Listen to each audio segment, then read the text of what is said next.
Hello प्यारे friend, तो कैसे हैं आप लोग। उम्मीद करता हूँ सभी प्यारे स्टूडेंट अच्छे होंगे। सभी प्यारे स्टूडेंटों को जय जोहार। तो फाइनली प्यारे फ्रेंड, इस वीडियो में अपन देखने वाले हैं यहाँ पे आपका त्रैमासिक आकलन 70-2024-25 कक्षा 8 और विषय यहाँ पे आपकी विज्ञान एवं प्रौद्योगिकी।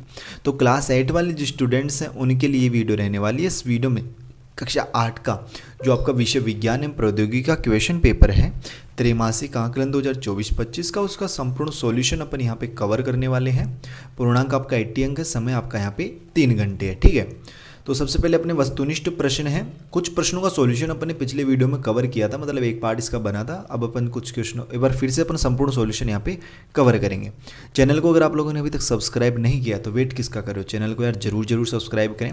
बेल का जो नोटिफिकेशन है उस पर ऑल पे सेट कर लें, ताकि जैसे नेक्स्ट वीडियोस अपलोड होंगे आपके अदर सब्जेक्ट्स के तो उनके नोटिफिकेशन आप तक पहुँच पाएँ। प्रश्न पहला है, इनमें से तारा नहीं है। तो इनमें से तारा कौन सा नहीं है। देखो, पुच्छल तारा है, अल्फा सेंटारी तारा है, साइरियस एक तारा है जो रात के समय में सबसे अधिक चमकता है। तो सूर्य एक तारा नहीं है। ठीक है, तो यहाँ पे सूर्य भी वैसे एक तारा ही है। और ये कर लीजिए आप, बे वाला ऑप्शन यहाँ पे राइट होगा। साइरस नहीं है, वो सीरियस है। ठीक है, वो सीरियस है, इस तरीके से होता है वो तारा। ठीक है, जबकि ये साइरस है। तो यहाँ पे सूर्य तो एक तारा होता ही है, तो बे वाला ऑप्शन आप लोग राइट कर लीजिएगा। बाकी इसमें कन्फ्यूजन है तो वो आप कमेंट बॉक्स में जरूर बताइएगा। प्रश्न नंबर 2 है, ग्रीन हाउस गैस है। तो ग्रीन हाउस गैस कौन सी है। तो यहाँ पे आप लिख लीजिए बे वाला option, carbon dioxide, carbon dioxide. प्रश्न 3 है, अम्ल व क्षार की आपसी क्रिया से लवण व पानी का बनना क्या कहलाता है। तो प्यारे फ्रेंड, वो कहलाता है आपका उदासीनीकरण अभिक्रिया। से वाला ऑप्शन आपको यहाँ पे इसका राइट कर लेना है। प्रश्न 4 है, कृत्रिम रेशम है। तो कृत्रिम रेशम यहाँ पे क्या हो जाएगा, नाइलॉन हो जाएगा आपका। तांबा और जिंक को मिलाकर बनता है, क्या बनता है, तांबा और जिंक को मिलाकर पीतल बनता है। तो यहाँ पे बे वाला ऑप्शन आप लोग यहाँ पे इसका राइट कर लीजिए। कार्बन का कृत्रिम अपरूप है, तो क्या हो जाएगा, फुलरीन हो जाएगा। फुलरीन जो है वो कार्बन का कृत्रिम अपरूप है प्यारे फ्रेंड। ठीक है, अपर रूप है। प्रश्न 7वां देखना कि मनीष को दूर की वस्तु स्पष्ट दिखाई नहीं देती तो उसे कौन सा दृष्टि दोष है। तो देखो, दूर की नहीं दिखाई देती तो उसे कौन सा दृष्टि दोष है, निकट दृष्टि दोष। तो इसमें आप लिखिए निकट दृष्टि दोष। ठीक है, इस तरीके से। प्रश्न अगला है 8वां प्रश्न है कि कोशिका में राइबोसोम का क्या कार्य होता है। कोशिका जो है उसमें राइबोसोम का क्या कार्य होता है। तो आप लिखिए प्रोटीन का संश्लेषण करना। क्या कार्य होता है, प्रोटीन का संश्लेषण करना।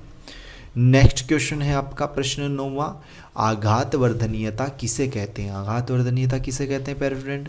तो इसका आंसर आप लिखिए यहाँ पे कि आघात वर्धनीयता किसी धातु या धातु मिश्र धातु की वह क्षमता है जिससे उसे हथौड़े से पीटकर या पतली चादरों में रोल करके विभिन्न आकार दिए जाते हैं। मतलब धातुओं को पीटकर चादर में बदलना क्या कहलाता है, आघात वर्धनीयता कहलाता है। अगला प्रश्न है आपका यहाँ पे प्रश्न क्रमांक 10वां कि अम्ल वर्षा क्या है। अम्ल वर्षा क्या है, एसिड रेन जिसे अपन बोलते हैं। तो लिखिए कि वर्षा के जल का पीएच मान जब 5.6 से कम हो जाता है तो वह अम्लीय वर्षा कहलाती है। अम्लीय वर्षा का जल जब नदी में प्रवाहित होता है तो नदी के जल का पीएच मान कम हो जाता है। नदी के जल का पीएच मान क्या होता है प्यारे स्टूडेंट, कम हो जाता है। अगला प्रश्न देखिएगा आपका यहाँ पे प्रश्न क्रमांक कौन सा है, 11वां प्रश्न अपन देखते हैं।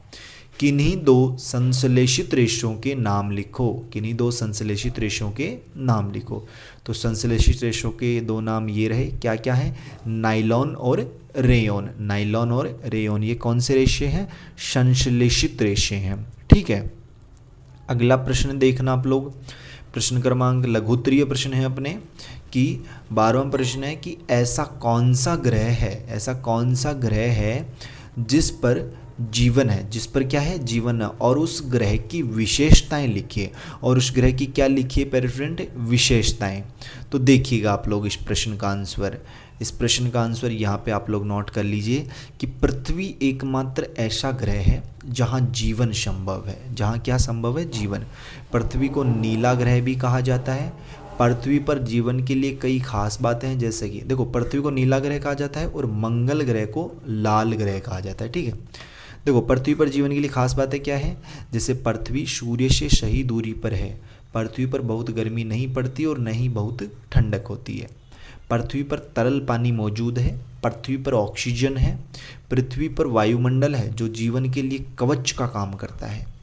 पृथ्वी पर चुंबकीय क्षेत्र है जो अंतरिक्ष से आने वाली कॉस्मिक किरणों को रोकता है।